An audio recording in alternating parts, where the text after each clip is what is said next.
Привет, друзья! Вчера я принял решение создать новую группу. Это новый проект. Хочу вам сказать, что сейчас я нахожусь во Вьетнаме, поэтому в первую очередь эту группу я создаю для своих вьетнамских друзей. Почему? Начну с того, что многие знают, что я более 6 лет вел философский клуб в России. Но это был не просто философский клуб, где вы читали философские книги. Это был клуб скорее саморазвития. И в этом клубе скорее он был такой комплексный. Этот клуб был основан моим, скажем так, учителем, преподавателем в университете Первушиным Анатолием Васильевичем.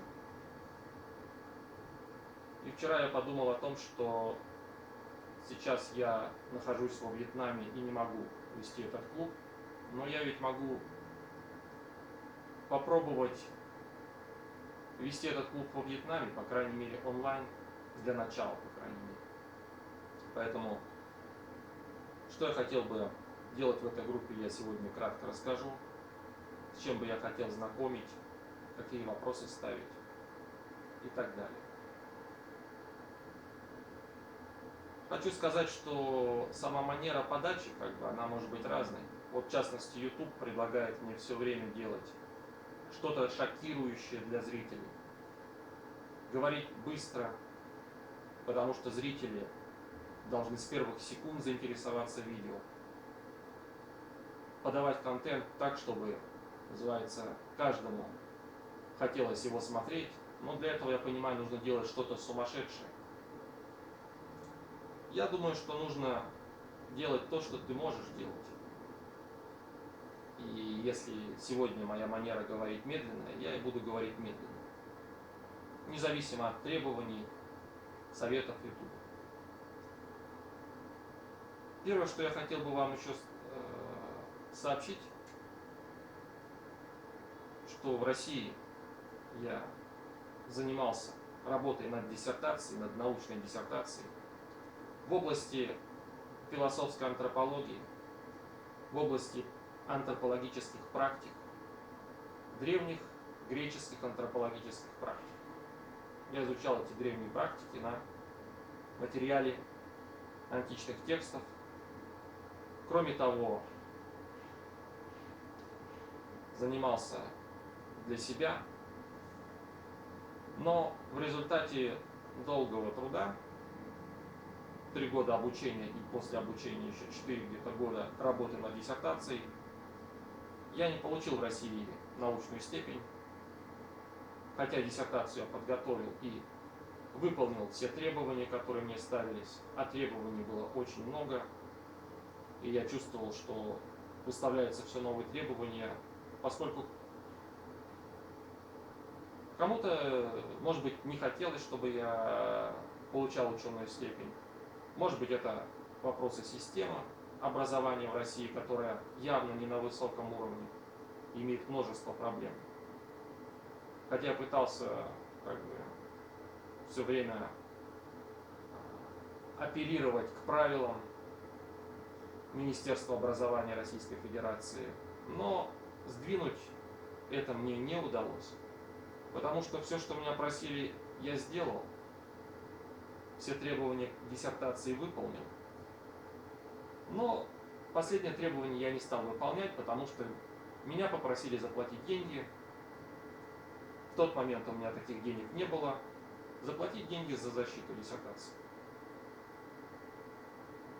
Тогда я обратился в Министерство образования с этим вопросом. Из Министерства образования мне прислали документ, что денег платить за диссертацию не нужно. Я показывал этот документ во многие диссертационные советы, но в итоге это не помогло.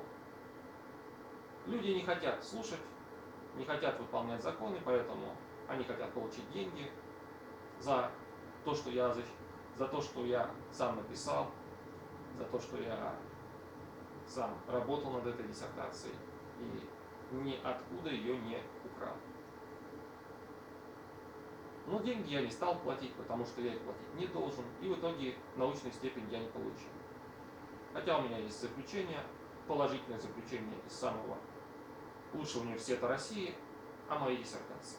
У меня готовы все документы, но я не заплатил деньги, и в России я не могу защититься. Поэтому, возможно, я буду представлять в этой группе некоторые материалы своей диссертации, рассказывать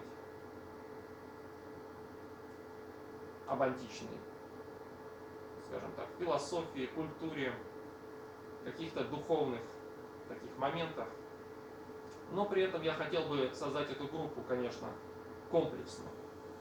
То есть не только посвящать ее одному направлению какому-то, например, античности, или даже моему, скажем так, наставнику Анатолию Васильевичу Первушину, хотя в первую очередь я хотел бы познакомить не только Вьетнам, но, возможно, и весь мир с его идеями, потому что YouTube предоставляет возможность перевода на другие языки, и я могу делать субтитры, и кто-то, может быть, в другой стране их прочитает, и кто-то может познакомиться. По крайней мере, этому чувствую некоторый, как бы, такой, можно сказать, долг, что я могу это сделать, значит, я должен это сделать.